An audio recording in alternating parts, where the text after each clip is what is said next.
এই আশঙ্কার কথা, যেই জুজুর ভয়ের কথা আমরা বহু বছর শুনে আসছি, স্বাধীনতা বিরোধী, মুক্তিযুদ্ধ বিরোধী, রাজাকার, পাকিস্তানপন্থী, এদের উত্থান আস্ফালন, সেটা এতদিন আমরা শুনেছি বাঘ আসে, সেটা ছিল ফলস অ্যালার্ম।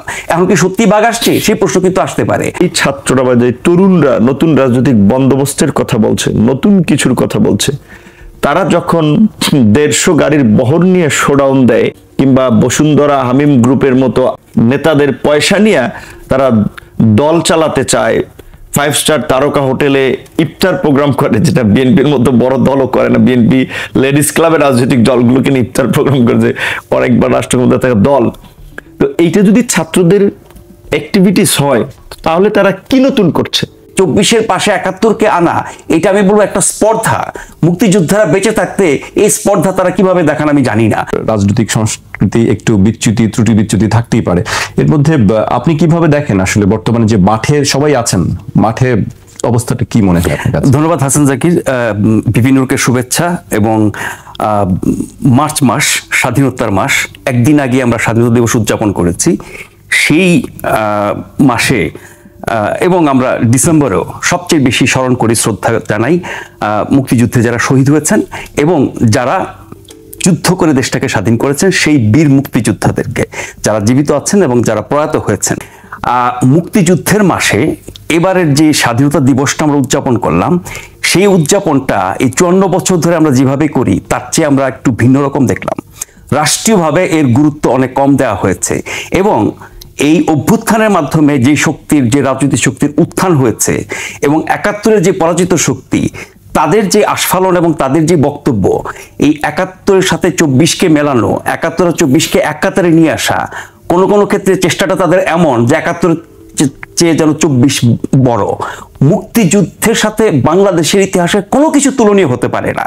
যারা মুক্তিযুদ্ধ করেছেন তাদের জীবিত অবস্থায় মুক্তিযুদ্ধের অবমাননা কেউ সহ্য করবেন না। বিএনপি মুক্তিযোদ্ধার প্রতিষ্ঠিত দল, বিএনপিতে অসংখ্য মুক্তিযোদ্ধা আছেন, অনেকে প্রয়াত হয়েছেন, খেতাবদারী মুক্তিযোদ্ধা আছেন, ফারুক ভাইয়ের মতো অনেক মুক্তিযোদ্ধা এখনো সক্রিয় আছেন বিএনপিতে।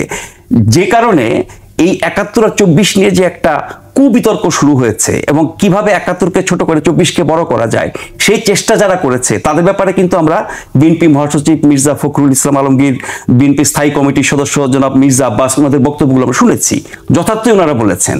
তার মানে যারা 71-এ পরাজিত হয়েছে, যারা 71-কে মানে না, যারা 71-এর অপশক্তি, তারাই ঘুরে ফিরে মুক্তিযুদ্ধকে ছোট করার চেষ্টা করে। তাহলে সরকার যখন রাষ্ট্রীয়ভাবে স্বাধীনতা দিবস উদযাপন এবং তার নানান আনুষ্ঠানিকতার ক্ষেত্রে ঘাটতি রাখে, কমতি রাখে, কমিয়ে দেয়, তার মানে সরকারও কি তাহলে ওই রাজনীতির পক্ষ অবলম্বন করছে? সেই প্রশ্ন উঠতে পারে।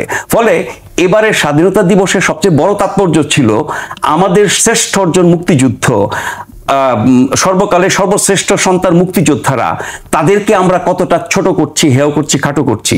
সেই জায়গায় আমরা তো দেখছি বিএনপি ছাড়া খুব কম দলই আছে যারা এই জায়গাটা সোচ্চার হচ্ছে। আওয়ামী লীগ মুক্তিযুদ্ধ নিয়ে ব্যবসা করেছে, আওয়ামী লীগ মুক্তিযুদ্ধকে কুক্ষিগত করেছে, আওয়ামী লীগ মুক্তিযুদ্ধের চেতনার নামে অনেক অপকর্ম করেছে, সে কারণে তাদের পরিণতি হয়েছে। কিন্তু তাই বলে তো মুক্তিযুদ্ধের কোনো দোষ না, মুক্তিযুদ্ধের ইতিহাসের কোনো দোষ না। সেই জায়গাটিতে যদি আমরা নজর না দেই, তাহলে যেই আশঙ্কার কথা, যেই জুজুর ভয়ের কথা আমরা বহু বছর শুনে আসছি, স্বাধীনতা বিরোধী, মুক্তিযুদ্ধ বিরোধী, রাজাকার, পাকিস্তানপন্থী, এদের উত্থান আস্ফালন, সেটা এতদিন আমরা শুনেছি বাঘ আসে, সেটা ছিল ফলস অ্যালার্ম। এখন কি সত্যি বাঘ আসছে? সেই প্রশ্ন কিন্তু আসতে পারে। আমরা এর মধ্যে আরো অনেক ঘটনা দেখেছি, সরকারিভাবে, রাজনৈতিকভাবে, সামাজিকভাবে, যেগুলো দেখে আপনি আতঙ্কিত হতে পারেন এবং আপনি আশঙ্কা করতেই পারেন, তাহলে কি আমার এই শ্রেষ্ঠ অর্জন মুক্তিযুদ্ধ, স্বাধীনতা, তার বিপরীত শক্তি কি তাহলে আস্তে আস্তে এতই শক্তিশালী হচ্ছে সামাজিকভাবে, রাজনৈতিকভাবে, রাষ্ট্রীয়ভাবে, আঞ্চলিকভাবে বা আন্তর্জাতিকভাবে, যেখানে আমরা আমাদের এই মর্যাদা অর্জন হারিয়ে ফেলবো? সেটি ছিল এই স্বাধীনতা দিবসে মাঠ পর্যায়ে সবচেয়ে বড় বাস্তবতা। এবং আপনি নিশ্চয়ই নতুন দল, পুরনো দল অনেকের বক্তব্য শুনেছেন এই 71 নিয়ে, 24 নিয়ে। 24-এর পাশে 71-কে আনা, এটা আমি বলবো একটা স্পর্ধা। মুক্তিযোদ্ধারা বেঁচে থাকতে এই স্পর্ধা তারা কিভাবে দেখান কিনা আমি জানি না। সেই জায়গায় এই ফারুক ভাইদের মতো মুক্তিযোদ্ধারা সক্রিয় হচ্ছেন, আমি মনে করি আরো বেশি সক্রিয় হওয়া দরকার। কারণ মুক্তিযুদ্ধ নিয়ে ব্যবসা করার কারণে মুক্তিযুদ্ধ নিয়ে কথা বলবো না, তার পক্ষে দাঁড়াবো না, এই ইতিহাস বিকৃতিকে আমরা রুখে দেব না। যেমন প্রধান উপদেষ্টা, যেটা মির্জা ফখরুল যথার্থই বলেছেন, প্রধান উপদেষ্টা আপনার স্বাধীনতা দিবস উপলক্ষে জাতির উদ্দেশ্যে ভাষণ দিলেন। দিবসটা হচ্ছে স্বাধীনতা দিবস, সেখানে তিনি জাতির উদ্দেশ্যে ভাষণ দিলেন, সেখানে আপনার শহীদ প্রেসিডেন্ট জিয়াউর রহমানের নামটাই তিনি উল্লেখ করলেন না। স্বাধীনতা ঘোষণা নিয়ে আমরা অনেক বিতর্ক শুনেছি, কিন্তু নানান তথ্য প্রমাণের প্রেক্ষিতে যেটা আমরা জেনেছি যে শহীদ প্রেসিডেন্ট জিয়াউর রহমান তখনকার মেজর, তিনি ঘোষণা দিয়েছেন এবং এক পর্যায়ে বঙ্গবন্ধুর পক্ষেও তিনি ঘোষণা দিয়েছেন। তার মানে ঘোষণাটা তিনি দিয়েছেন, সেটি নিজ কানে ৭১-এ যারা বেঁচে ছিল তারা সবাই শুনেছে, মুক্তিযোদ্ধারা শুনেছে, সাধারণ মানুষ শুনেছে। সেই ঘোষণা শুনে তারা উদ্বুদ্ধ হয়েছে, যুদ্ধে ঝাঁপিয়ে পড়েছে। সেই সত্যটাও কেন প্রধান উপদেষ্টা বা সরকার প্রধান বলতে পারলেন না? তার মানে কি, যে আশঙ্কার কথা বললাম নানান তৎপরতায়, সেখানে কি তারও কোনো অবস্থান আছে? যদি থেকে থাকে সেটা খুব দুঃখজনক হবে। বৈষম্য বিরোধী বা কোটা আন্দোলন আপনারাই শুরু করেছেন, আপনি অনেকেই খুব কাছ থেকে দেখেছেন। নতুন নেতৃত্ব আজকে যারা আছেন তাদেরকে খুব কাছ থেকেই দেখা। আমি সেই নতুন নেতৃত্বকে নিয়ে যে আজকে প্রশ্ন উঠছে, আমি সেই ব্যাপারে আপনার কাছে জানতে চাই, আসলে তারা কি ঠিক পথে আছে নাকি সমালোচনাটা কেন হচ্ছে? আমি খুব আশ্চর্যান্বিত হচ্ছি, বিশেষ করে ইতিমধ্যেই গণমাধ্যমে এবং বিভিন্নভাবে আমাদের ছাত্র নেতৃবৃন্দ, যাদেরকে নিয়ে মানুষ একটা নতুন স্বপ্ন বুনছিল এবং বলা চলে যে মানে তাদেরকে দেবতা তুল্য মানুষ মনে করা শুরু করেছিল, কিন্তু তাদের সাম্প্রতিক কর্মকাণ্ড এবং বেশ কিছু ঘটনা, সেগুলো আসলে আমাদেরকে অবাক করেছে। যে যেই ছাত্ররা বা যেই তরুণরা নতুন রাজনৈতিক বন্দোবস্তের কথা বলছে, নতুন কিছুর কথা বলছে, তারা যখন ১৫০ গাড়ির বহর নিয়ে শোডাউন দেয়, কিংবা তারা যখন বিভিন্ন আওয়ামী লীগের কোম্পানিকে টেন্ডার দেওয়ার জন্য সচিবালয়ে দৌড়ায়, আওয়ামী লীগের প্রতিষ্ঠানকে বা ব্যবসায়ীদেরকে টেকানোর জন্য ব্যাকআপ দেয়, কিংবা বসুন্ধরা হামিম গ্রুপের মতো আওয়ামী লীগের নেতাদের পয়সা নিয়ে তারা দল চালাতে চায়, 5 স্টার তারকা হোটেলে ইফতার প্রোগ্রাম করে, যেটা বিএনপির মতো বড় দলও করে না। বিএনপি লেডিস ক্লাবের রাজনৈতিক দলগুলোকে নিয়ে ইফতার প্রোগ্রাম করেছে, অনেকবার রাষ্ট্রক্ষমতা থাকা দল। তো এইটা যদি ছাত্রদের অ্যাক্টিভিটিস হয়, তাহলে তারা কি নতুন করছে? শোডাউনের রাজনীতি, আপনার ভাড়া করে লোক ঢাকায় এনে। আমরা জানি যে আপনার ক্ষেত্রে অনেক সুযোগ সুবিধা একসময় ছিল, আমরা শুনতে পাই, সেইগুলো আপনাকে প্রলুব্ধ করেনি? আমারটা তো নিজের ঢোল নিজে পেটানোর মতো হবে। বাংলাদেশে ২৮ বছর পরে ঢাকা বিশ্ববিদ্যালয়ে একটা নির্বাচন হয়েছে, এখন পর্যন্ত আর নির্বাচন হয় নাই। ২৮ বছর পরে একটা নির্বাচন, আমি বিপি হয়েছিলাম। বিপি হওয়ার আগেই ২০১৮ সালের এই কোটা সংস্কার আন্দোলনের মধ্যে দিয়ে একটা জনপ্রিয়তা বা অবস্থান তৈরি হয়েছিল। সেখান থেকে গ্র্যাজুয়ালি রাজনৈতিক একটা অন্ধকার সময়ের মধ্যে আমরা কিছুটা আলোর বিচ্ছুরণ হয়ে শুরু করেছিলাম। এবং বিশেষ করে আজকের যে ২৪-এর গণ অভ্যুত্থানের যে সমস্ত ছাত্র নেতৃবৃন্দ ঢাকা থেকে ঢাকার বাইরে যাদেরকে দেখেন পরিচিত, এদের অনেকেই সরাসরি আমরা একসাথে অ্যাক্টিভিজমের মধ্যে দিয়ে তৈরি হয়েছে। এবং এখানে একটা কথা আমি কম বলেছি, আমি টক শোতে কম যাই বা মিডিয়া একটু কম কথা বলি প্রোগ্রাম ছাড়া, কিন্তু না বললেই না। আজকে নাজমুল সাকিব, আমাদের আশরাফ ভাই যেটা বলেছিলেন, মুক্তিযুদ্ধের যেমন আওয়ামী লীগ এককভাবে ঠিকাদার হিসেবে সমস্ত কৃতিত্ব ইতিহাস নিজের মতো করে নির্মাণ করার চেষ্টা করেছে। আমি ফারুক ভাইয়ের সাথে প্রেস ক্লাব অনেক প্রোগ্রামে, প্রেস ক্লাবের বাইরে ভিতরে অংশ নিয়েছি। তারা একটা মুক্তিযোদ্ধা, তাদেরকে প্রোগ্রামের জন্য সময় বেঁধে দিচ্ছে যে ৪০ মিনিট আধা ঘন্টার মধ্যে প্রোগ্রাম শেষ করতে হবে, কিংবা কখনো করা যাবে না।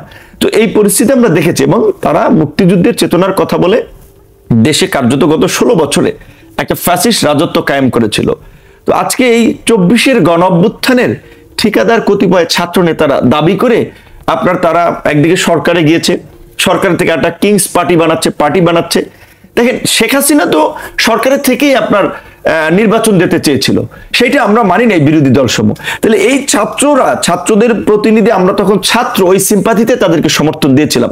তারা সরকারে গেল, হোল সরকারের সাথে একটা নেক্সাস তৈরি করলো, সচিব, এসপি, ওসি, ডিসি, মিসি সব নিজের মতো করে সেট আপ তৈরি করে তারা একজনের সরকার থেকে বের হয়ে আসলো, বাকি ২ জন রয়ে গেল। এখন একটা পার্টি করছে। তাহলে একদিকে সরকারি ফান্ড, সুযোগ সুবিধা ব্যবহার করে ব্যবসায়ীদেরকে নিয়ে তারা একটা কিংস পার্টি করছে, আর আমরা তার বাইরে থেকে রাজনীতি করছি। তাহলে তাদের মধ্যে আর শেখ হাসিনার চিন্তাধারার মধ্যে পার্থক্যটা কোথায় রইল? তোমরা রাজনীতি করো, স্যাক্রিফাইস করো, ত্যাগ করো, যেটা আমরা গত এই 18 থেকে 24 পর্যন্ত করেছি। আপনারা জানেন এই 24-এর নির্বাচনে নেয়ার জন্য আমাদেরকে প্রত্যেক সিটে 2 কোটি টাকা করে দেওয়া হবে খরচ, এমপি বানানো হবে, মন্ত্রী বানানো হবে। ইব্রাহিম সাহেব কিংবা ব্যারিস্টার সাজানো মনের মতো লোকেরা লোভ সামলাতে পারে না, প্রলোভনে পড়ে তারা নির্বাচনে গেলেন। বাট আমরা তরুণ, গুটি কয়েক তরুণ, আমাদের তো কোনো রাজনৈতিকভাবে ব্যাকআপ ছিল না, তারপরে কিন্তু আমরা কম্প্রোমাইজ করি নাই। ডাকসুর ভিপি থাকা অবস্থায় জিয়াউদ্দিন, বাবলু ভাই থেকে শুরু করে অনেকে এমপি হয়েছেন, মন্ত্রী হয়েছেন, এরশাদ বিরোধী আন্দোলনে অনেকে কম্প্রোমাইজ করেছেন। আমরা কিন্তু এইরকম একটা রেজিমের সাথেও ন্যূনতম কিন্তু কোনো কম্প্রোমাইজ করি নেই, লড়াইটা চালিয়ে গেছে। যার ফলে আই হেট পলিটিক্স তরুণ জেনারেশনকে কিছুটা হলেও এই বিপ্লব বা বিদ্রোহমুখী করতে পেরেছি। কিন্তু আমি যেই কথাটি বলতে চেয়েছিলাম, পর্দার আড়ালে আমি বই লিখি নাই, কলাম লিখি নাই, লেখার টাইম হচ্ছে না, যেখানে অনেক কিছু এখনো বলি নেই, বলা হয়নি। লিখবেন নিশ্চয়ই। এই লিখব অবশ্যই। এই আন্দোলনে আমি জাস্ট একটা কথা বলি যে 16 তারিখ তো আপনার বিশেষ করে এই আবু সাইদের হিরোইক মৃত্যু, পুলিশের লাঠির সামনে দাঁড়িয়ে অনেককে আসলে আবেগ আপ্লুত করেছে, তাদেরকে বিপ্লবী বিদ্রোহী করেছে, এর আমরাও মেনে নিতে পারি নাই। বিএনপি নেতৃবৃন্দ সহ যুগপৎ আন্দোলনকারী দলসমূহের সাথে আমরা আলাপ করলাম যে এই রকমের মৃত্যু আমরা মেনে নেব, এরপর আমরা কি করতে পারি। তারপরে কিন্তু বিএনপি সবার সাথে আলোচনা করে গায়েবানা জানাজা কর্মসূচি দিয়েছিল 17 জুলাই। ওই গায়েবানা জানাজা থেকে অনেককে গ্রেপ্তার করা হচ্ছিল, এমনকি গায়েবানা জানাজা পড়ার কারণে ইমামকেও গ্রেপ্তার করা হচ্ছিল। তারপরে আলাপ করে আমরা আবার আপনার 18 জুলাই শুক্রবার দিন, সেদিন সর্বদলীয় গণমিছিল ছিল, সব রাজনৈতিক দল যারা যুগপৎ আন্দোলনে ছিল। এবং 19 তারিখ রাতে আমি গ্রেপ্তার হয়ে যাই, রিজভী ভাই গ্রেপ্তার হয়, খসরু ভাই গ্রেপ্তার হয়, অনেকে গ্রেপ্তার হয়। এবং তার আগে দিল্লিতে অবস্থানরত বিএনপির স্থায়ী কমিটির সদস্য সালাউদ্দিন সাহেবের সাথে আমরা নিয়মিত আন্দোলনে ছাত্রদল যেন এনগেজ হয়, যুবদল যেন ব্যাকআপে থাকে যদি ঝামেলা টামেলা হয়। কারণ ছাত্রলীগ ক্যাম্পাসে হামলা করতেছে, ছাত্রদেরকে পিটে রক্তাক্ত করতেছে, নারীদেরকে লাঞ্ছিত করতেছে। এইখানে সংগঠিত ফোর্স আছে বিএনপির, জামাতের, অন্যান্য দল। আমরা কিন্তু সবার সাথে আলাপ আলোচনা করে কিভাবে এই আন্দোলনকে একটা গণ আন্দোলনে রূপান্তরিত করা যায় সেই প্রচেষ্টাটা করেছিলাম। আর আজকে যদি কেউ যদি এই আন্দোলনের জনক, আন্দোলনের মাস্টারমাইন্ড বলে নতুন কৃতিত্ব নিতে চায়, সেইটা কিন্তু হতে দেওয়া হবে না। মাঠ পর্যায়ের রাজনীতির কথা বলছিলাম, মুক্তিযুদ্ধ, স্বাধীনতার বেশ কিছু প্রসঙ্গ আসছিল, নতুন নেতৃত্ব নিয়েও কথা হচ্ছিল। মাঝখানে একটি কথা শুনেছিলাম, একটু এটা গুজব বা আপনি নিজে বলতে পারবেন যে আপনি সেই নতুন দলে যোগ দিচ্ছেন, এরকম একটি কথা ছিল, শুনছিলাম আমরা। আমি রমজানের শুরুর দিকে 12 দিন দেশের বাইরে ছিলাম এবং এরকম একটা বিভ্রান্তিকর সংবাদ আমি দেখে নিজে আশ্চর্যান্বিত হয়েছিলাম। কারণ আমরা বাংলাদেশে একটা ইতিহাস তৈরি করেছি যে বাংলাদেশের রাজনৈতিক দলগুলো এ পর্যন্ত যারা নিবন্ধিত কিংবা বলা চলে mainstream political party, maximum political পার্টিগুলো কিন্তু ক্ষমতার কেন্দ্রবিন্দুতে থেকে তৈরি হয়েছে। একমাত্র বাংলাদেশে বলা চলে অর্গানিক দল যেটা আপনার বিরোধী দলে থাকা অবস্থায় একটা আন্দোলন সংগ্রামের মধ্য দিয়ে তৈরি হয়েছে, সেটা হচ্ছে এই গণ অধিকার পরিষদ, যেটা আমরা সর্বশেষ ট্রাক প্রতীকে নিবন্ধিত হয়েছি। আমরা একটা ছাত্র আন্দোলন করেছিলাম 2018 সালে, সেখান থেকে ছাত্র সংসদ নির্বাচনে জয়লাভ 2019 সালে, সেখান থেকে ধারাবাহিকভাবে দেশের গণতন্ত্র, গণমানুষের অধিকার আদায়ের জন্য, দেশকে স্বাধীনতা সার্বভৌমত্ব রক্ষা করার জন্য ভিন দেশে আগ্রাসন আধিপত্যবাদের বিরুদ্ধে লড়াই 2021 সালের যে মোদী বিরোধী আন্দোলন আপনারা দেখেছেন, সেই আন্দোলনে আমাদের ছাত্র যুব সংগঠন, দল করিনি তখন, 64 জন নেতাকর্মীকে গ্রেপ্তার করা হয়েছিল। কারণ ওই বছর আমাদের রাজনৈতিক দল ঘোষণার কথা ছিল যেন আমরা গুছিয়ে না উঠতে পারি।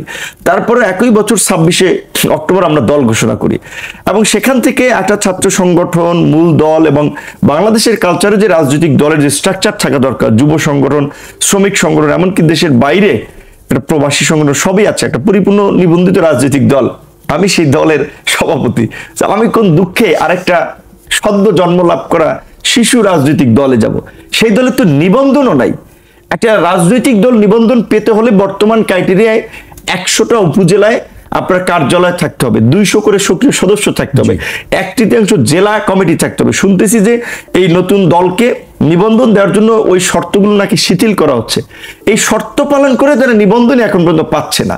কিন্তু আমি অবাক হচ্ছি এটা মিডিয়ার মাতামাতি দেখে এবং অহেতুক তাদেরকে একেবারেই জাতে তুলে আলোচনায় আনা যে ওখান থেকে নির্বাচন করবে, ওমকে আপনার এখান থেকে করবে, এতগুলো সিট পাবে। আরে এটা তো দল হিসেবে এখন পর্যন্ত আত্মপ্রকাশ করতে পারলো না। আমরা যে সংস্কার কমিশনের কাছে প্রস্তাবনা দিচ্ছি সেখানে আমরা বলছি যে এটা আপনার ওই রাস্তার টং দোকানের মতো দোকান খুললেই একটা দল হিসেবে নিবন্ধন পাবে, সেটা না। একটা রাজনৈতিক দল নিবন্ধন পেতে হলে ন্যূনতম তার 3 থেকে 5 বছরের আপনার পলিটিক্যাল অ্যাক্টিভিটিস প্রয়োজন। তাহলে তারা এই দল ঘোষণাই দিল কয়েক মাসে, 1 মাস এখন পর্যন্ত হয় নাই। এখন সেই দলে আমি কোন দুঃখে যোগদান করতে যাবো? তবে হ্যাঁ, আমার এই তরুণদের সাথে একটা আন্তরিক সখ্যতা রয়েছে, সম্পর্ক রয়েছে, কারণ তারা অনেকে আমার সাথে রাজনীতি করেছে, একসাথে কাজ করেছি। সেই জায়গা থেকে আমি তাদেরকে আলাপ আলোচনায় প্রস্তাব দিয়েছি যে বাংলাদেশের এখন যে একটা রাজনৈতিক ভ্যাকুয়াম, রাজনৈতিক একটা সংকট, এই সময় একটা শক্তিশালী রাজনৈতিক প্ল্যাটফর্ম হওয়া দরকার। সেক্ষেত্রে আমাদের মতো তরুণরা যারা আমরা একটা নতুন কিছু দিতে চাই, নতুন কিছু করতে চাই, তারা মিলে যদি একটা প্ল্যাটফর্মে ঐক্যবদ্ধ হতে পারি, সেটা দেশের মানুষকে আশা জাগাতে পারে। পুরানো রাজনৈতিক বন্দোবস্তের পরিবর্তনে যে আমরা কথা বলি, তাহলে আমাদের একটা নতুন অল্টারনেটিভ শক্তির সেভাবে মানুষের সামনে তুলে ধরা দরকার। সেই জায়গাতে বলছি, তারা যেহেতু ছাত্র রাজনীতি করেছিল, অনেকেই ওদের সাথে যুক্ত ছিল, যে তোমরা ঘরের ছেলেরা ঘরে ফিরে আসতে পারো, যেহেতু এখন গণ অধিকার পরিষদ একটি নিবন্ধিত রাজনৈতিক দল। অথবা আরো অনন্য, আমি তাদেরকে নাম বলে ছোট করতে চাই না, যাদেরকে আপনার টক শোতে দেখেন আমাদের মতন, আমাদের চেয়ে বয়সে অন্তত আরো 10-15 বছর বা 8-10 বছর এগিয়ে সেই সমস্ত তরুণ লিডার যারাও পরিচিত, তারা সহ আমরা একটা রাজনৈতিক দল বা একটা মোর্চা করার আলাপ আলোচনা চলছিল। সে ওই যে বললাম যে বয়স একটা ম্যাটার, বুঝছেন? আল্লাহর নবীকে, আল্লাহর নবুয়ত দিয়েছে 40 বছর বয়সে, ওটা কিন্তু 22 বছর, 18 বছর, 50 বছরে দেয়নি, এবং সেটাও 23 বছর ধরে নবুয়ত দিয়েছেন। কাজে বয়স, অভিজ্ঞতা, এটা একটা ম্যাটার। এখন এই যে কিছু ছাত্র নেতৃবৃন্দ যারা রাজনীতি করার আগেই মানে যে কোনো কারণেই হোক, একটা আন্দোলনের কারণে পরিচিত হোক কিংবা মিডিয়ার কারণে হোক, পরিচিত হয়ে গেছে, নেতার জায়গায় বসেছে, কাজে তারা কি বলছে কি করছে খেই হারিয়ে ফেলে, নিজেরা ওটা বুঝতেছে না। মাঝখানে আপনি দেখেছেন সামরিক বাহিনী যে কি একটা অবস্থান তৈরি করেছে, এইটা কি এই সময় নেতৃবৃন্দের কাছে প্রত্যাশা? তো সেই জায়গা থেকে শুনেছি যে একজন ছাত্রনেতা, আমি যেটা যার আলোচনাটা শুরুতেও বলেছিলাম, হান্নান, সে বলছে নূর ভাই আমাদের এনসিপিতে যোগদান করবে। আরে ভাই, এখন তুমি সরকারের মানে আন্দোলনের কারণে পরিচিত হয়ে সরকারের বিভিন্ন দপ্তরে ঘুরে ফিরে কিছু পয়সা পাতি ইনকাম করতেছো, টেন্ডার মেন্ডার নিয়ে নিয়োগ দিয়ে ব্যবসায়ীদেরকে হুমকি দামকি দিয়ে, তাই বলে টাকা পয়সা তোমার আগে তো আমাদের কাছে অফারের সুযোগ ছিল, এমপি মন্ত্রী হওয়ার, সরকারে যাওয়ার। আমরা তো ওই প্রলোভনে নিজেদেরকে বিসর্জন দিয়ে নিজেদের নৈতিক এবং চারিত্রিক অধপতন ঘটাই নেই, আনকম্প্রোমাইজিং ভাবে টিকে আছি, এবং ইনশাল্লাহ যতদিন এই দেশে থাকি, রাজনীতি করি, আপোষহীনভাবেই অন্যায়ের বিরুদ্ধে, জুলুমের বিরুদ্ধে, বৈষম্যের বিরুদ্ধে, দুঃশাসনের বিরুদ্ধে একটা লড়াই সংগ্রাম করে যাব। এবং আমাদের যেটা, আমাদের দলের স্লোগানই যেটা আমরা বলেছি যে জনতার অধিকার আমাদের অঙ্গীকার, জনগণের অধিকারকে প্রতিষ্ঠিত করার জন্য আমরা রাজনীতি করতে চাই। আজকে এখন খুব রাষ্ট্র সংস্কার কথা আলোচনা হচ্ছে, 2 বারের বেশি প্রধানমন্ত্রী থাকতে পারবে না, একই ব্যক্তি দলীয় প্রধান, সরকার প্রধান থাকতে পারবে না, আনুপাতিক হারে নির্বাচন। এই ঘোষণা তো গণ অধিকার পরিষদ যখন 2021 সালে রাজনৈতিক দল হিসেবে আত্মপ্রকাশ করে তখন তারা দিয়েছে। এই সংবিধান যে অকার্যকর হয়ে পড়েছে, আমাদের যে দুর্বৃত্তায়িত রাজনীতি, এই রাজনীতির সংস্কারের যে পরিবর্তন, এই পরিবর্তনের অঙ্গীকার নিয়েই কিন্তু একটা নতুন রাজনৈতিক দলের ঘোষণা করেছিলাম। ডাল নাই, টলন নাই, নিধিরাম সর্দার। আমাদের ওইভাবে লোকবল নাই, ফাইন্যান্সিয়াল ব্যাকআপ নাই, আমরা কিন্তু স্রোতের বিপরীতে একটা রাজনৈতিক যাত্রা শুরু করেছিলাম। সেখানে আজকে তরুণদের এই ধরনের সংগ্রামের মধ্যে দিয়ে যদি তারা গড়ে উঠতে পারতো, মানুষ অনেক আশাবাদী হতো, তাদের দ্বারা আমরা একটা পরিবর্তন আশা করতে পারতাম। গত কয়েক মাসে তারা যেটা করেছে, ওইটা আওয়ামী লীগের পথে হাঁটছে। তাদের দ্বারা কোনো নতুন বন্দোবস্ত, নতুন কিছু এটা সম্ভব না, ওটা শুধুমাত্র রেটরিক কথাবার্তা এবং বোগাস কথাবার্তা। তারা এটা প্রমাণ করেছে কয়েক মাসে। সেই জায়গা থেকে এইটুকু আমরা বলতে পারি, এই নতুন রাজনৈতিক এই দল, সেটার সাথে আমাদের আপাতত যাওয়ার সম্ভাবনা নাই। এখন পর্যন্ত আমরা অন্য কোনো দলের সাথে নির্বাচনী জোট করিনি।